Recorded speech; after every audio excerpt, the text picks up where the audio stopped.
ಚಿಂದಿ ಉಡಾಯಿಸೋ ಖಾರ ಬಣ್ಣ ರುಚಿಯನ್ನು ನೀಡುತ್ತದೆ. ಮೆಣಸಿನ ಪುಡಿ ಚಿಂದಿ ಉಡಾಯಿಸೋ ಖಾರ ಬಣ್ಣ ರುಚಿ. ಇನ್ನು ಕನ್ನಡ ಕರ್ನಾಟಕದ ಬಗ್ಗೆ ಹಿಂದಿ ವಾಲನೊಬ್ಬ ಮತ್ತೆ ನಾಲಿಗೆ ಹರಿಬಿಟ್ಟಿದ್ದಾನೆ. ಕನ್ನಡಿಗ ಕೊರಿಯರ್ ಬಾಯ್ಗೆ ಕೆಟ್ಟ ಪದಗಳಿಂದ ನಿಂದನೆ ಮಾಡಿದ್ದಾನೆ. ಪಶ್ಚಿಮ ಬಂಗಾಳ ಮೂಲದ ಮಿಥುನ್ ಸರ್ಕಾರಿ ಈತ ಅನ್ನೋದು ಗೊತ್ತಾಗ್ತಾ ಇದೆ. ದರ್ಪ ಮೆರೆದಿರುವಂತಹ ವ್ಯಕ್ತಿ ಫೋನ್ ಮೂಲಕವಾಗಿ ಈತ ಅವಾಚ್ಯ ಶಬ್ದಗಳಿಂದ ನಿಂದನೆ ಮಾಡಿದ್ದಾನೆ. ಕನ್ನಡ ಹಾಗೆ ಕರ್ನಾಟಕದ ಬಗ್ಗೆ ತೀರಾ ಕೆಟ್ಟ ಪದಗಳಿಂದ ನಿಂದನೆ ಮಾಡಿದ್ದಾನೆ ಅನ್ನೋದು ಗೊತ್ತಾಗ್ತಾ ಇದೆ. ಆತ ಮಾತನಾಡಿರೋದೇನೋ ಆಡಿಯೋದಲ್ಲಿ ಏನಿದೆ ಬನ್ನಿ ನೋಡೋಣ.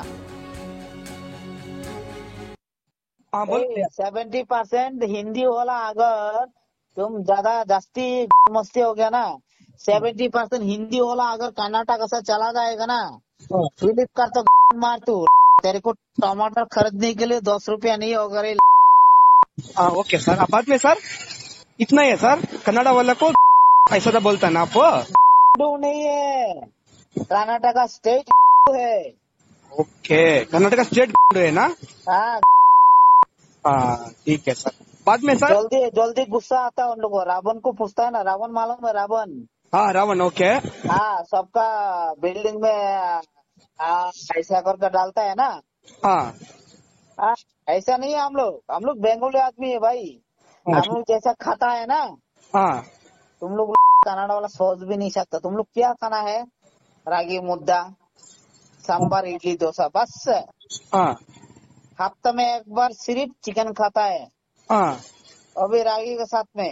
हाँ बोल. ನೋಡಿ ಎಂತ ಧಿಮಾಕ್ ನೋಡಿ ಆ ಆಡಿಯೋದಲ್ಲಿ. ಪಶ್ಚಿಮ ಬಂಗಾಳ ಮೂಲದ ವ್ಯಕ್ತಿಯೊಬ್ಬನ ಕೊಬ್ಬಿನ ಮಾತಿದು. ನೀವೇನ್ ತಿಂತೀರಿ, ಯಾವ ರೀತಿಯಾಗಿರ್ತೀರಿ, ಈ ರೀತಿಯಾಗಿ 70% ಹಿಂದಿ ಅವರು ಇದ್ದೀವಿ, ಜಾಸ್ತಿ ಇದ್ದೀವಿ. ಕರ್ನಾಟಕದಿಂದ ನಾವು ಹೋದ್ರೆ ನಿಮ್ಮದು ಏನೂ ಇಲ್ಲ. ಕನ್ನಡದವರಿಗೆ ಟೊಮಾಟೊ ತಗೊಳ್ಳೋಕ್ಕೂ ಆಗಲ್ಲ, 10 ರೂಪಾಯಿ ಕೊಟ್ಟು ಟೊಮಾಟೊ ಕೊಳ್ಳೋದಕ್ಕಾಗಲ್ಲ. ಇದೆಲ್ಲ ಈತನ ಮಾತು. ಅದನ್ನಷ್ಟು ತಾಳ್ಮೆಯಿಂದ ಕೇಳಿಸ್ಕೊಂಡಿದ್ದಾರೆ ಕೊರಿಯರ್ ಬಾಯ್. ಯಾವುದೇ ರೀತಿಯಾಗಿ ಅವಾಚ್ಯವಾಗಿ ಕೊರಿಯರ್ ಬಾಯ್ ಮಾತಾಡಿಲ್ಲ, ಮೌನವಾಗೇ ಇದ್ರು. ಏನ್ ಹೇಳ್ತೀರಾ ಹೇಳಿ ಅಂತ ಸುಮ್ಮನಾಗಿದ್ರು. ಬಟ್ ಈತ ಇದಾನಲ್ಲ, ಈತ ಬಳಸಿರುವಂತಹ ಪದ, ಆತ ಏನ್ ತಿಂತಾನೆ, ಆತನ ಸಂಸ್ಕೃತಿ ಏನು ಅನ್ನೋದು ತೋರಿಸುತ್ತೆ. ಕಿರಣ್ ಸೂರ್ಯ ಈ ಬಗ್ಗೆ ಹೆಚ್ಚಿನ ಮಾಹಿತಿಯನ್ನ ಕೊಡ್ತಾರೆ. ಕಿರಣ್ ಸೂರ್ಯ, ಆತನ ಮೇಲೆ FIR ಆಗಿದೆಯಾ, ಏನ್ ಕ್ರಮ ಕೈಗೊಂಡಿದ್ದಾರೆ? ನಿಜಕ್ಕೂ ಆತನ ಮಾತುಗಳನ್ನ ಕೇಳಿದ್ರೆ ಆತನ ಸಂಸ್ಕೃತಿ ತೋರಿಸುತ್ತೆ, ಆತ ಏನ್ ತಿಂತಾನೆ ಏನು ಅಂತ. ಕಿರಣ್.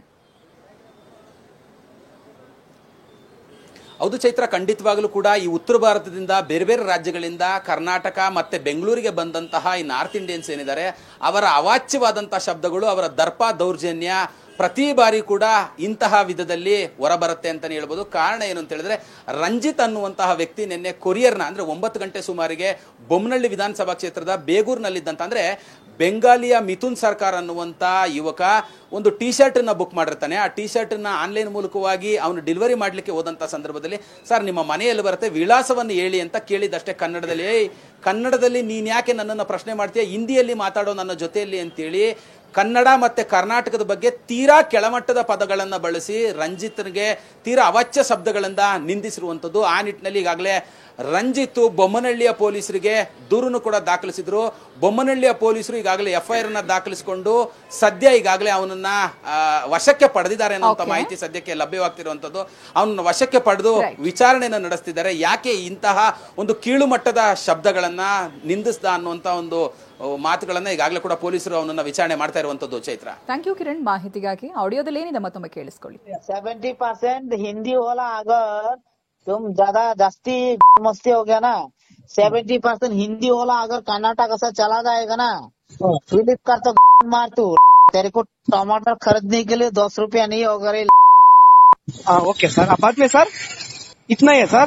कन्नड़ा वाला को ऐसा तो बोलता है ना आप? नहीं है, कर्नाटक का स्टेट है.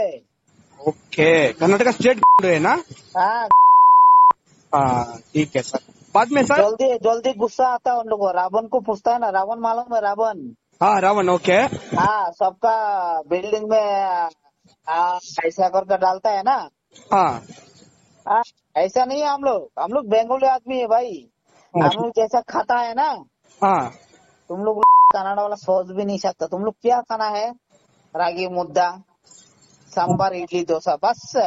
हाँ हफ्ते में एक बार सिर्फ चिकन खाता है. हाँ अभी रागी के साथ में.